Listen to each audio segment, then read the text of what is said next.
আমরা চাই সেই গজওয়ায়ে হিন্দের নেতৃত্বে দিবে শায়েখে চরমোনাই, পীর সাহেব চরমোনাই। কথা বলেন ঠিক কিনা? সেই গজওয়ায়ে হিন্দের জন্য প্রস্তুতি নিব। চিকিৎসা বন্ধ করে দিছে, বাংলাদেশের চিকিৎসা আমরা আবার নতুন করে চালু করব। রাজি আছি না ইনশাল্লাহ? ও শিক্ষা ব্যবস্থা বন্ধ করলে বিশ্ববিদ্যালয় আবার নতুন করে খোলা হবে। যা কিছু বন্ধ করবে বাংলাদেশে তা কিছু আবার চালু করতে রাজি আছি তো ইনশাল্লাহ? প্রত্যেক জায়গায় ইসলামের আওয়াজ তোলো। সোনার বাংলা দেখা হয়েছে, এমুক বাংলা, ডিজিটাল বাংলা, স্মার্ট বাংলার দিন শেষ। হাত পাখা ইসলামী আন্দোলনের বাংলাদেশ। কথা বলেন ঠিক কিনা? আলহামদুলিল্লাহ, সিরিয়া জালেম সরকার আসাদের মস্তক তছনছ করে সিরিয়ার বুকে আবার কালিমার পতাকা উড্ডীন হয়েছে বলি আলহামদুলিল্লাহ। গোটা দুনিয়া ইসলামের আওয়াজ আসতেছে। গণতন্ত্রের কবর হবে, সমাজতন্ত্রের কবর হবে, জাতীয়তাবাদের কবরের উপরে ইসলাম প্রতিষ্ঠিত হবে। কথা বলেন ঠিক কিনা? সেই ইসলামের জন্য নতুন করে প্রস্তুতি নিতে রাজি আছি তো ইনশাল্লাহ?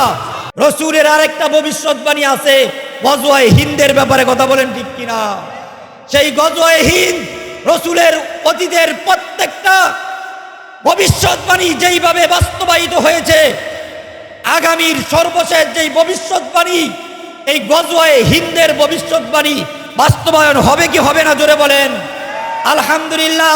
গতকালকে সিরিয়া জালেম সরকার সেই আসাদের মস্তক তছনছ করে সেই সিরিয়ার বুকে আবার কালিমার পতাকা উড্ডীন হয়েছে বলি আলহামদুলিল্লাহ। গোটা দুনিয়া ইসলামের আওয়াজ আসতেছে। গণতন্ত্রের কবর হবে, সমাজতন্ত্রের কবর হবে, জাতীয়তাবাদের কবরের উপরে ইসলাম প্রতিষ্ঠিত হবে। কথা বলেন ঠিক কিনা? সেই ইসলামের জন্য নতুন করে প্রস্তুতি নিতে রাজি আছি তো ইনশাল্লাহ? সিরিয়ায় যেইভাবে ইসলামের জন্য মানুষ জীবন দিয়েছে, সিরিয়ার পর ফিলিস্তিন মুসলমানদের করায়ত্ত হবে। ফিলিস্তিনের পর ফিলিস্তিন থেকে একটা বাহিনী সেই গজওয়ায়ে হিন্দের দিকে আসবে। এই পাক ভারত উপমহাদেশে গোটা দুনিয়ার ইতিহাসের সবচেয়ে ভয়ঙ্কর যুদ্ধ হবে। সেই যুদ্ধের 3 ভাগের 1 ভাগ শাহাদাত বরণ করবে। আল্লাহ তাআলা, আল্লাহর নবী বলেন, সেই গজওয়ায়ে হিন্দে যারা শহীদ হবে, বদরের যুদ্ধের শহীদদের সমপরিমাণ সওয়াব আমি গজওয়ায়ে হিন্দের শহীদদের জন্য দান করে দিব। বলেন সুবহানাল্লাহ। দ্বিতীয় ভাগ গাদ্দারি করবে, দ্বিতীয় ভাগ মুসলমানরা পলায়ন করবে, তৃতীয় ভাগ মুসলমানদের হাতে আল্লাহ তাআলা বিজয়ের পতাকা দান করবেন। বলেন সুবহানাল্লাহ। আমরা চাই সেই গজওয়ায়ে হিন্দের নেতৃত্বে দিবে শায়েখে চরমোনাই, পীর সাহেব চরমোনাই। কথা বলেন ঠিক কিনা?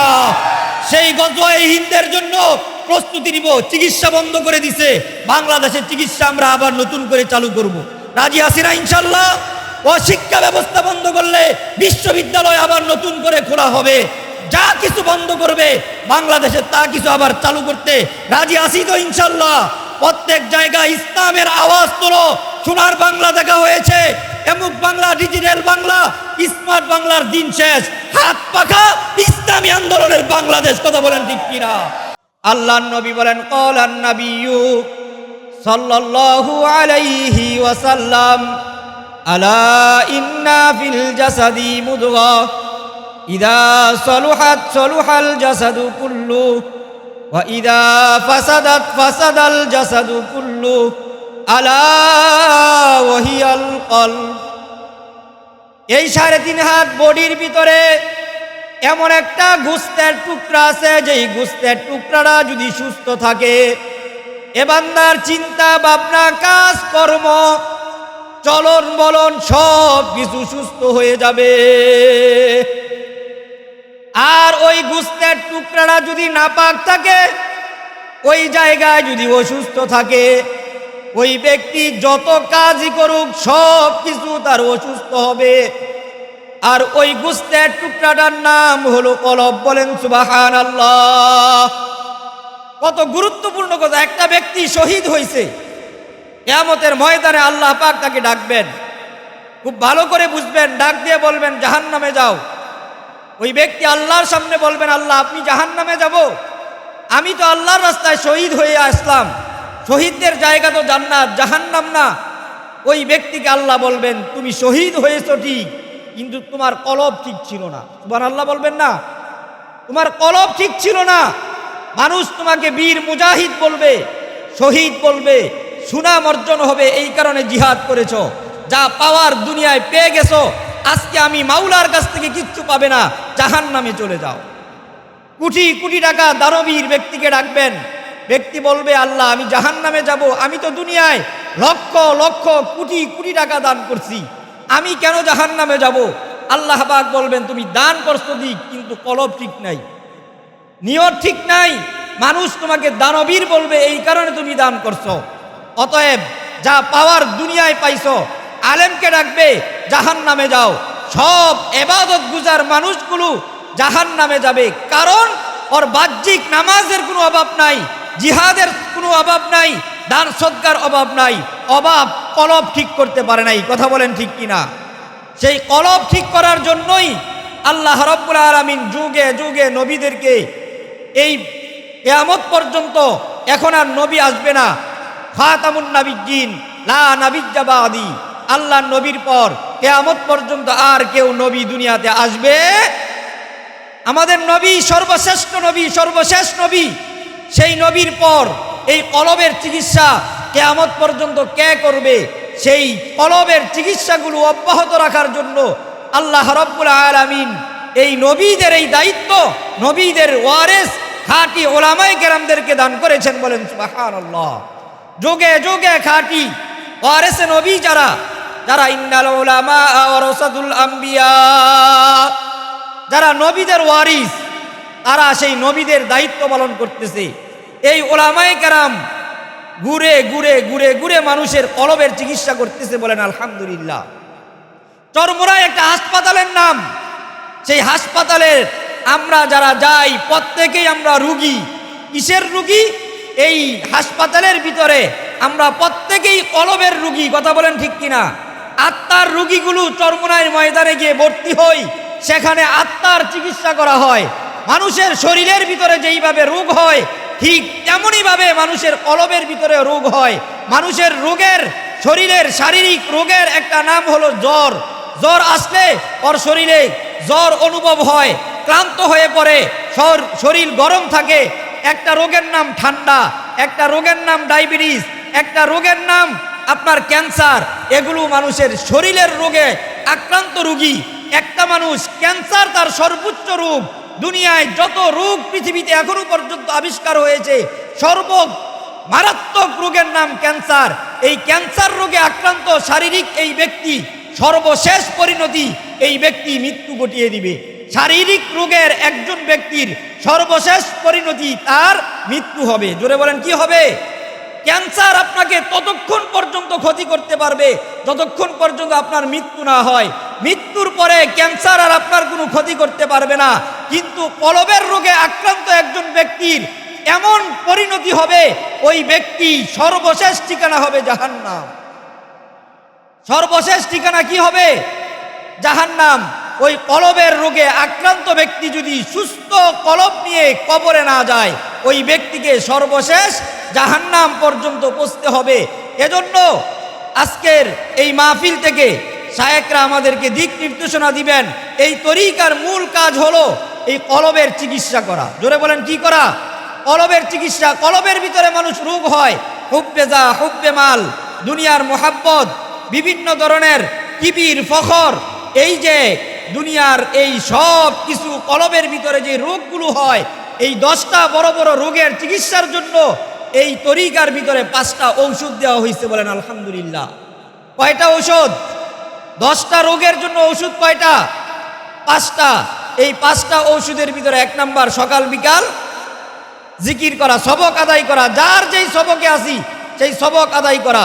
2 নাম্বার আল্লাহওয়ালাদের কিতাবাদি পাঠ করা, বিশেষ করে আমাদের তরিকার যেই কিতাবাদিগুলো আছে এগুলো পাঠ করা। রাসূল সাল্লাল্লাহু আলাইহি ওয়াসাল্লাম উনার জবান দিয়ে এই পৃথিবীতে যতগুলো কথা জীবনে বলেছেন, আল্লাহ রাব্বুল আলামিন সমস্ত কথা, আল্লাহ রাব্বুল আলামিন ভবিষ্যৎবাণীও যদি রসুল করেছেন, সেই ভবিষ্যৎবাণীগুলো আল্লাহ রসুলের জবান মুবারকের প্রত্যেকটা কথা আল্লাহ তাআলা বাস্তবায়িত করেছেন। বলেন সুবহানাল্লাহ। খন্দকের যুদ্ধে খুব ভালোভাবে বুঝি, খন্দকের যুদ্ধে আল্লাহ নবী সাল্লাল্লাহু আলাইহি ওয়াসাল্লাম এমন একটি পাথর তার সামনে আসলো, যেই পাথর কোনো সাহাবায়ে কেরাম ভাঙতে পারলেন না, তিনি হাতের ভিতরে একটি অস্ত্র নিয়ে সেই পাথরের উপরে আঘাত করলেন। আঘাত করার সাথে সাথে সেই পাথরের সাথে যখন লোহার সংমিশ্রণ হয়েছে, সেখান থেকে একটু বিদ্যুৎ চমকাইছে। সেই বিদ্যুৎ চমকানোর সাথে সাথে আল্লাহর রসুল সাল্লাল্লাহু আলাইহি ওয়াসাল্লাম মুস্কি হেসে দিয়েছেন, বলেন সুবহানাল্লাহ। দ্বিতীয়বার আবার আঘাত করলেন, আবার সেই বিদ্যুৎ চমকানোর সাথে সাথে আল্লাহ রসুল মুস্কি হাসলেন। সমবেত সাহাবায়ে কেরাম জিজ্ঞাসা করলেন, ইয়া রাসূলুল্লাহ, এইখানে বিদ্যুৎ চমকাইলো, আপনি হাসলেন কারণ কি? আল্লাহর রসুল ভবিষ্যৎবাণী বর্ণনা করে বললেন, সেই বিদ্যুতের মধ্য দিয়ে আল্লাহ পাক আরশে আজিমের মালিক আল্লাহ আমাকে দুইটা সুসংবাদ দান করেছেন, বলেন সুবহানাল্লাহ। এক নাম্বার, গোটা দুনিয়ার এখন যেই পরাশক্তি পারস্য, সেই পারস্য আমি দেখতে পাইলাম ইসলামের ছায়াতলে আসবে, সেই পারস্যের রাজপ্রাসাদে অচিরে ইসলামের পতাকা উঠবে, বলেন সুবহানাল্লাহ। দ্বিতীয় নাম্বার সুসংবাদ আল্লাহ পাক আমাকে দিয়েছে, ওই যে রুম দেখতেছো, ওই রুমের রাজপ্রাসাদে লা ইলাহা ইল্লাল্লাহু মুহাম্মাদুর রাসূলুল্লাহর কালিমার পতাকা উড্ডীন হবে, বলেন সুবহানাল্লাহ। ইসলাম ইতিহাস সাক্ষী দেয় আল্লাহ রসুলের সেই ভবিষ্যৎবাণী বাস্তবায়িত হয়েছিল কি হয় নাই? হযরত সাদ বিন আবি ওয়াক্কাস রাদিয়াল্লাহু তাআলা আনহু যখন 30,000 সৈন্যবাহিনী নিয়ে তিনি নদীর পাশে দাঁড়াইলেন, নদীর পাশে দাঁড়াইনোর পর সমস্ত সাহাবায়ে কেরাম জিজ্ঞাসা করতেছেন, এখন আমরা কোথায় যাব? হযরতে সাদ বিন আবি ওয়াক্কাস রাদিয়াল্লাহু তাআলা আনহু বললেন, ইসলাম গোটা দুনিয়ার জন্য এসেছে, ইসলামের আওয়াজ কোনো নদীতে বন্ধ করতে পারে না। কথা বলেন ঠিক কিনা? অতএব আল্লাহর নবীর সাহাবী হযরতে ওমর আমাকে আমির নিযুক্ত করে প্রেরণ করেছেন, আমি যা নির্দেশ করি আজকে তাই তোমরা করবে। 30,000 সাহাবায়ে কেরামের বিশাল এই জামাত, ঘোড়ায় অশ্বারোহী আরোহণকৃত, ঘোড়ার উপরে সওয়ার আছে, সমস্ত সাহাবায়ে কেরামের জামাত তাকবীর দিলেন, ও আমির আপনি আজকে যা বলবেন আমরা তাই করব। হযরত সাদ বিন আবি ওয়াক্কাস রাদিয়াল্লাহু তাআলা আনহু বললেন, গোটা দুনিয়া সৃষ্টি হওয়ার পর থেকে ঘোড়া এতদিন পর্যন্ত চলেছে মাটির উপর দিয়ে, আজকে আল্লাহর রসুলের সৈনিকরা ঘোড়া চালাবে পানির উপর দিয়ে, বলেন সুবহানাল্লাহ। হযরতে সাদ বিন আবি ওয়াক্কাস রাদিয়াল্লাহু তাআলা আনহু পিছনের সমস্ত সাহাবায়ে কেরামের দিকে লক্ষ্য করে নারায়ে তাকবীরের স্লোগান দিলেন। নারায়ে তাকবীরের স্লোগান দিয়ে ঘোড়া দৌড় শুরু করলেন। ঘোড়া দৌড়াইতে দৌড়াইতে সেই নদী পার হয়ে আফ্রিকার ভূখণ্ডে গিয়ে ইসলাম প্রতিষ্ঠিত করেছেন, বলেন সুবহানাল্লাহ। নদী পার হওয়ার পর সমস্ত সাহাবায়ে কেরামের কাফেলার দিকে লক্ষ্য করে বললেন, নদী পার হইতে গিয়ে তোমাদের কোনো কিছু হারিয়ে গিয়েছে কিনা দেখো। একজন সাহাবী এসে বললেন, আমির, আমার একটা পানির পাত্র ছিল যেটা দিয়ে আমি পানি পান করতাম, ওইটা আমার হারিয়ে গিয়েছে। নদীর পানির দিকে, সমুদ্রের দিকে ইশারা করে আল্লাহর নবীর সাহাবী হযরতে সাদ বিন আবি ওয়াক্কাস বললেন, ও নদীর পানি, যেই মাওলার হুকুমে চলো, আমিও সেই মাওলার গোলাম, সেই মাওলার সৈনিক, সেই মাওলার আইন জমিনে বাস্তবায়নের জন্য এই নদী পার হয়েছি। সেই আল্লাহর সৈনিকের পানির একটা পাত্র তোমার নদীর ভিতরে আছে, আমি হাত বাড়াইলাম, আমার হাতের ভিতরে পানির পাত্রটা উঠায় দাও, বলেন সুবহানাল্লাহ। নদী সাহাবায়ে কেরামের কথা শুনতো কি শুনতো না, জোরে বলেন। একটা ঢেউ এসে সেই সাহাবাই হযরত সাদ বিন আবি ওয়াক্কাসের হাতে সেই পানির পাত্রটা উঠায় দিছে, বলেন আল্লাহু আকবার। ও মুসলমান, শিবপুরের মুসলমান, ইসলাম গোটা দুনিয়া আবার শাসন করবে, আমার নবীর বাণী। আল্লাহ রসুল বলছেন, নি'মাল আমিরু আমিরুন নি'মাল জাইশু জাইশান। সময় কম, গোটা দুনিয়ার সবচেয়ে দুর্বৃত্ত প্রাচীর ছিল তুরস্কের প্রাচীর। আল্লাহর নবী ভবিষ্যৎবাণী করে গিয়েছেন, সেই তুরস্কের ভূখণ্ডে, ইস্তাম্বুলের ভূখণ্ডেও ইসলামের পতাকা উড্ডীন হবে, বলেন সুবহানাল্লাহ। সাহাবায়ে কেরাম বারবার চেষ্টা করলেন। আল্লাহ রসুল ভবিষ্যৎ করেছেন, যারা এই ইস্তাম্বুলে, কুস্তুনতুনিয়ায় যারা ইসলামের যেই সৈনিক, যেই দলটা ইসলামের পতাকা উড্ডীন করবে, তারা কতই না সৌভাগ্যবান, তাদের জন্য আমি কিয়ামতের ময়দানে সুপারিশ করব, বলেন সুবহানাল্লাহ। প্রিয় ভাইরা আমার, সেই ভবিষ্যৎবাণী বাস্তবায়নের জন্য অনেক সাহাবায়ে কেরাম ইসলামের অনেক বীর মুজাহিদরা জীবন দিয়েছেন, চেষ্টা করেছেন। শেষ পর্যন্ত সুলতান মুহাম্মদ আল ফাতিহ উসমানী সপ্তম খেলাফতের এক সূর্য সন্তান হযরত উসমান খেলাফতের একজন সপ্তম পুরুষ, নাম মাত্র তার নাম সুলতান মুহাম্মদ আল ফাতিহ, বয়স মাত্র 13 বছর। বলেন কত বছর? 13 বছর বয়সে সুলতান মুহাম্মদ আল ফাতিহের উপরে বাবা সন্তুষ্ট হয়ে দ্বিতীয় মুরাদ নিজের সিংহাসনটা তাকে দান করে দিয়েছেন। বললেন, আল্লাহ পাক আমার সন্তান 13 বছরের সন্তানকে যেই যোগ্যতা দান করেছে, ওই কাফের মুশরিকদের বিরুদ্ধে জিহাদ করার জন্য আমার 13 বছরের মুহাম্মদই যথেষ্ট। সেই সুলতান মুহাম্মদ দ্বিতীয়বার আবার ক্ষমতায় আসলেন, বয়স 21 বছর। জোরে বলেন কত বছর? গোটা দুনিয়ার খ্রিস্টানদের সবচেয়ে শক্তিশালী রাষ্ট্র ছিল ইস্তাম্বুল, কুস্তুনতুনিয়া। সেই জায়গায় আক্রমণ করার জন্য সুলতান মুহাম্মদ আল ফাতিহ 21 বছরের যুবক চিন্তা করলেন, আমার জীবনের বিনিময় হলেও আমি আমার রসুলের ভবিষ্যৎবাণী বাস্তবায়ন করে ছাড়ব। গোটা দুনিয়া ইসলামকে ছড়িয়ে দিব, গোটা দুনিয়া ইসলামের পতাকা উঠবে। কথা বলেন ঠিক কিনা? সেই উসমানী খেলাফতের সময় বিশাল সৈন্যবাহিনী নিয়ে কুস্তুনতুনিয়ায় তিনি আক্রমণ করলেন। কুস্তুনতুনিয়ায় আক্রমণ চলতেছে একাধারে 1.5 মাস। কয় মাস? একাধারে 1.5 মাস। যুদ্ধের ফল কোনোভাবেই পক্ষে আসতেছে না। কুস্তুনতুনিয়া বিজয়ের জন্য আল্লাহর কাছে সাহায্য চাইলেন। আল্লাহ পাক সেই 21 বছরের এক নওজোয়ান সুলতান মুহাম্মদ আল ফাতিহকে মাথার ভিতরে গোটা দুনিয়া পাল্টে দেওয়ার নতুন এক বুদ্ধি দান করলেন। বলেন সুবহানাল্লাহ। বিশাল নৌবাহিনী গিয়েছিল, নৌবাহিনীর মাধ্যমে আক্রমণ করতে পারে নাই। সমস্ত মন্ত্রী পরিষদ নিয়ে বসলেন, কিভাবে এই দুর্গ ভেদ করে আক্রমণ করা যায়। কেউ কোনো পরামর্শ কাজে আসতেছে না।